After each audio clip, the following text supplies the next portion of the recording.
ठुमरी विधायक जयराम महतो ने भारतीय सेना और प्रधानमंत्री नरेंद्र मोदी को ऑपरेशन सिंदूर की बधाई दी और कहा कि हम सभी इस मौके पर साथ खड़े हैं। जय हिंद, वंदे मातरम। ऑपरेशन सिंदूर के माध्यम से सेना के जवानों ने आज जवाबी कार्रवाई के माध्यम से हिंदुस्तान के 140 करोड़ लोगों का सीना गर्व से ऊंचा किया है।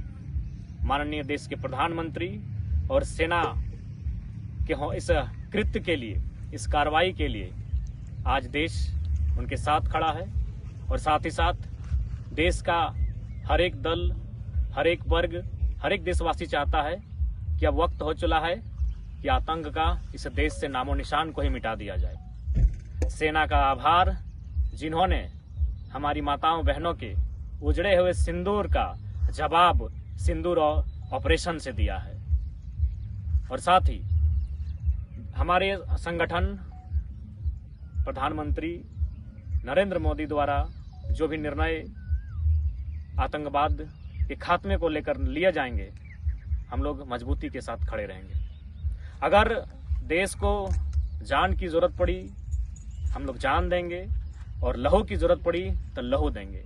यदि यह युद्ध लंबा चला तो हम लोग इस पूरे राज्य में ब्लड डोनेशन कैंप के माध्यम से खून एकत्रित करके इस युद्ध में यदि हमारे जो जवान घायल होंगे उनके लिए वो खून काम आ सके, ये हम प्रयास करेंगे। यदि यह युद्ध लंबा चला तो हम लोग ये प्रयास करेंगे इस राज्य में। और साथ ही इस विकट घड़ी में एमएलए के साथ साथ इस देश का नागरिक होने के नाते सेना की तमाम कार्रवाई देश के प्रधानमंत्री के निर्णय के साथ हम लोग डट के खड़े हैं। और निश्चित ही अब समय आ चला है भारत की भूमि से आतंक और आतंकियों के नामो निशान को मिटाया जाए।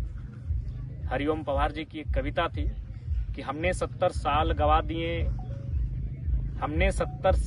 दिए श्वेत कबूतर उड़ाने में, हमने 70 साल गवा दिए श्वेत कबूतर उड़ाने में, खूनी पंजों के गिद्धों को गायत्री समझाने में, नागफनी के फन पर बेला जूही नहीं खिलने वाले, पत्थर के आंखों में आंसू नहीं मिलने वाले। आतंक वही होते हैं जो पत्थर दिल होते हैं, उनके आंखों में आंसू नहीं मिलने वाले। इसलिए अब वार्ता की नहीं, शांति की नहीं, युद्ध से ही आतंक की समस्या का हल होगा। और इस कार्रवाई और फिलहाल जो ऑपरेशन सिंदूर के माध्यम से जो सेना की कार्रवाई हुई, इस कार्रवाई पर पूरे देश गौरव महसूस कर रहा है और देश के माननीय प्रधानमंत्री और सेना की इस कार्रवाई पर देश उनके साथ खड़ा है। जय हिंद, वंदे मातरम।